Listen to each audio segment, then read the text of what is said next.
इज्जत और जिल्लत। फरिश्तों ने अल्लाह ताला से पूछा, है रब्बे जलील, क्या आपको अपने बनाए इंसान पे कभी हंसी भी आती है? तो अल्लाह ताला ने फरमाया, मुझे अपने बनाए आदम पे 2 बार हंसी आती है। एक वो वक्त जब मैं किसी को डुबो रहा हूँ तो उसके हमदर्द उसे बचाने की कोशिश करते हैं तो मैं हंसता हूँ कि जिसे मैं डुबो दूँ, ए इंसान, उसे तुम कैसे बचा सकते हो?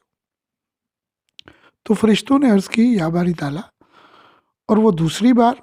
तो परवरदिगार ने फरमाया, एक वो वक्त कि जब मैं किसी को इज्जत दे रहा हूँ और सारी दुनिया उसकी टांगे खींचने की कोशिश करे तो फिर भी मैं हंसता हूँ कि ए इंसान, जिसे मैं इज्जत दे दूँ तुम उसकी इज्जत कैसे घटा सकते हो? इसीलिए कहते हैं, इज्जत और जिल्लत मेरे परवरदिगार के हाथ में है। 80 की दहाई में जब मेरी लिखी पश्तो फिल्में लगातार सुपर हिट होने लगी तो पश्तो के बड़ों बड़ों ने सर जोड़ लिए कि ये बब्बी प्रोडक्शन, जिसके रोए रुआ अजीज जंगीरी उनकी बेगम वाहिदा खान है, उन्होंने कौन से पश्तो फाजल राइटर को ले लिया है। मगर उस वक्त सब हैरान हुए कि इस राइटर को तो पश्तो का एक लफ्ज़ नहीं आता, फिर ये पश्तो फिल्में लिख भी रहा है और सुपरहिट भी हो रही हैं। ज़्यादातर लोगों ने मेरी मुखालफत की, मगर रेगुलर प्रोडक्शन हाउसेस ने मेरी लिखी फिल्मों का बिजनेस देखकर मुझे बतौर राइटर साइन करना शुरू कर दिया। मैं चूंकि बबी प्रोडक्शन में काम करने वाले डायरेक्टर्स को ही जानता था, इसलिए मुझे और किसी का इल्म नहीं था, माँ सिवाय 3 डायरेक्टर्स के, मरहूम मुमताज़ अली खान, अनायतुल्लाह खान और अजीज़ तबस्सुम के, क्योंकि ये उर्दू फिल्में बना चुके थे और उर्दू पंजाबी डायरेक्टर प्रोड्यूसर्स को मैं अपने उस्ताद सैयद नूर की वजह से अच्छा खासा जानता था।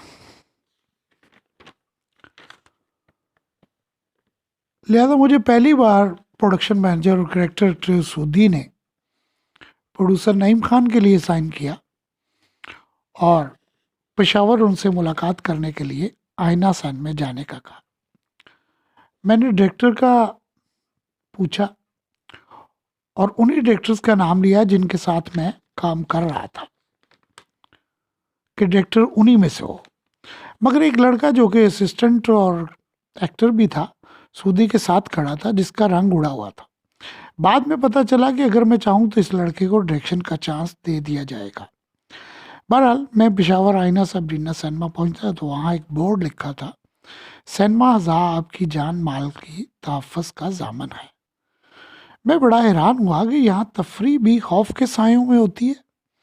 बहरहाल मैं नईम खान और सिनेमा मालिक मरहूम इरशाद अहमद साबरी से मिला तो इरशाद साहब ने मुझे बतलाया कि मेरी स्टार्ट की फिल्में कुल नावे और शहजाद के लेडीज टाइटल रोल पे बनी थी और हिट भी हुई थी, इसलिए वो भी मुझसे लेडीज टाइटल ही लिखवाना चाहते। मगर मेरे जहन में वो बोर्ड घूम रहा था, लिहाजा मैंने उन्हें टापक दहशत गर्दी पे लिखने का दिया। फिल्म का नाम था जमा जंग। मुझे मरहूम इरशाद अहमद साबरी ने बतलाया कि तुम स्क्रीन प्ले ऐसा लिखते हो कि कोई भी डायरेक्शन कर सकता है, लिहाजा अगर तुम चाहो तो हम तुम्हारे साथ नया डायरेक्टर ले लें। मैंने कहा, अगर वो सीखा हुआ है तो मुझे कोई इतराज़ नहीं। लिहाजा जो लड़का सूदी के साथ बैठकर चेस पीता था और एक्टर भी था, मैं उसका नाम अब डायरेक्टर यानी डी रखता हूँ। फिल्म की शूटिंग शुरू हुई तो नए डायरेक्टर के साथ आर्टिस्टों के झगड़े आम होते हैं, क्योंकि एक्टर डायरेक्टर को और डायरेक्टर एक्टर को अपना आप दिखाने की कोशिश करते हैं। लिहाजा उसमें भी मैंने नए डायरेक्टर डी की साइड ली। फिल्म बन गई और रिलीज़ होकर हिट भी हुई। उसके बाद उसने 2-3 फिल्में मेरे साथ ही बनाई। लेकिन प्रोड्यूसर नईम खान को जब मैंने एक असिस्टेंट नसीम खान की पहली फिल्म शहनशाह दिखलाई तो एवेन्यू के ए हाल में फिल्म की तीसरी रील पे नईम खान ने मुझे कहा कि ये नया लड़का तुम्हारे हाथ में है, इसलिए अगली फिल्म इसी से बनवाते हैं। वो डायरेक्टर डी तो अब कांधे से थूक गिराने लगा है। खैर, डायरेक्टर डी को उसके बाद 12 साल तक किसी ने डायरेक्शन नहीं कराई। वो नसीम की फिल्मों में छोटे मोटे रोल करता रहा। 12 साल बाद इकबाल टाउन में डोंगी ग्राउंड के पास मेरी उस डायरेक्टर से मुलाकात होगी, डायरेक्टर डी से। तो मैं लाहौर से अपने आबाई घर गुजरात आ रहा था उसने एहतरामन मुझसे मेरा बैग ले लिया और मेरे साथ साथ चलने लगा और फिल्म ट्रेड के बारे में गिला भी करने लगा कि मेरे बाद उसे किसी ने डायरेक्शन नहीं कराई। मेरे दिल में उसके लिए हमदर्दी पैदा हुई और मैंने उसे कहा कि मैं आपके लिए कुछ करता हूँ। किस्सा मुख्तसर, इनायतुल्लाह खान की बीमारी के बाद नईम खान को ईद की फिल्म के लिए डायरेक्टर चाहिए था। नसीम भी कर्ज खाओं की वजह से अवेलेबल नहीं था, तो मैं नईम खान की पंजाबी उर्दू फिल्म रकासा की डबिंग पे डायरेक्टर डी का नाम सुजेस्ट किया कि आप उसे ले लें, जो आज 12 साल बाद भी सूदी के साथ बैठकर चस्सी पीता था। नईम खान उसके नाम पे भड़क उठा और मुझे कहने लगा कि याद नहीं है जब तुमने उसे हिट करवा दिया था तो वो कांतों से थूकता था। बहरहाल मैंने नईम खान को कन्विंस किया कि 12 साल बाद इंसान ठोकरें खाकर संभल जाता है। सूदी ने भी दरपर्दा मुझे डायरेक्टर डी की सिफारिश की थी, लिहाजा डायरेक्टर डी को मैंने साइन करवा के कहानी लिखनी शुरू कर दी। कहानी कंप्लीट होने के बाद मुझे मेरी कमिटमेंट के मुताबिक कराची में एक फिल्म दिल टूटे टूटे हो गया की शूट के लिए जाना था, क्योंकि मैं शुरू से ही मुकालमे सेट वाइज लिखता था, स्क्रीन प्ले कंप्लीट करके शूटिंग शुरू करा देता था। कराची शूटिंग के दौरान मैंने डायरेक्टर डी की पश्तो फिल्म के फर्स्ट हाफ के मुकालमे लिख दिए थे और कराची वाली फिल्म में चूंकि तारिक शाह जी का काम पहले ख़त्म हो रहा था, मैंने उनके हाथ कराची से फर्स्ट हाफ के मुकालमों का स्क्रिप्ट लाहौर सूदी और उसके डायरेक्टर डी के लिए भिजवा दिया। शूटिंग शुरू होगी, मैं कराची का काम एक हफ्ते में ख़त्म करके वापस लाहौर आया तो सूदी मुझसे नज़रें चुरा रहा था। डायरेक्टर डी भी इस्लाम लेकर बारी स्टूडियो में भागे जा रहा था कि शूटिंग का इंतज़ाम देखना है।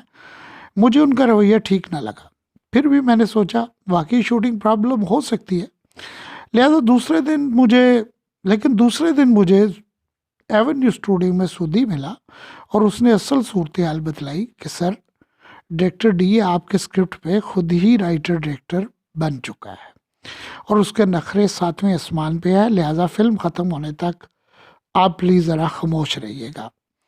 मैं पहले ही 2-2 घंटे देने वाला राइटर था, लोग मुझे ढूंढ के काम करवाते थे, लेकिन उस वक़्त मुझे फरिश्तों और अल्लाह ताला की वो बात शिद्दत से याद आई कि अल्लाह के कामों में दखल नहीं देना चाहिए। एक डायरेक्टर जिसे मेरी वजह से डायरेक्टर बनने का चांस मिला और वो अपनी फ़रौनियत की वजह से वो डायरेक्शन से 12 साल बाहर रहा, मैंने तो अज़रा हमदर्दी उसे दोबारा डायरेक्शन दिलाई और उसने कमांड हाथ में आते ही सबसे पहले मुझे ही चूरा घोंपा। खैर, मैंने अल्लाह ताला से माफ़ी मांगी कि मुझे आप किसको इज़्ज़त देते हैं और किसको ज़िल्लत, मुझे इसमें इंटरफेयर नहीं करना चाहिए था। लेकिन मेरी अल्लाह से उस तौबा के एवज़ ईद उल फ़ितर पे वो फ़िल्म लगकर सुपर हिट हुई और वही डायरेक्टर डी आईना सिनेमा के गेट पे गेट कीपरों के साथ चर्च पी रहा था और मैं ऑफिस में नईम खान के साथ अगली फ़िल्म की प्लानिंग कर रहा था। और मेरे सामने नईम खान ने सूदी को डांट के कहा कि सूदी, ये डायरेक्टर डी अब क्यों आता है सिनेमा में? मैंने कानों को हाथ लगाया। सच कहते हैं इज़्ज़त और ज़िल्लत सिर्फ अल्लाह के हाथ में है। जिसको अल्लाह इज़्ज़त दे उसकी इज़्ज़त करनी चाहिए और जिसे ज़िल्लत दे उसे अपने अमलों पे गौर करना चाहिए कि वो इस हाल में क्यों है। डियर व्यूवर, इस एपिसोड की देरी की वजह मेरी बतौर राइटर 2 पंजाबी और 2 पश्तो फिल्मों की कहानियाँ लिखना था, इसलिए माजरत। फिल्मी टीवी बाय सलीम मुराद को लाइक सब्सक्राइब ज़रूर कीजिएगा। टेक केयर एंड अल्लाह हाफिज़।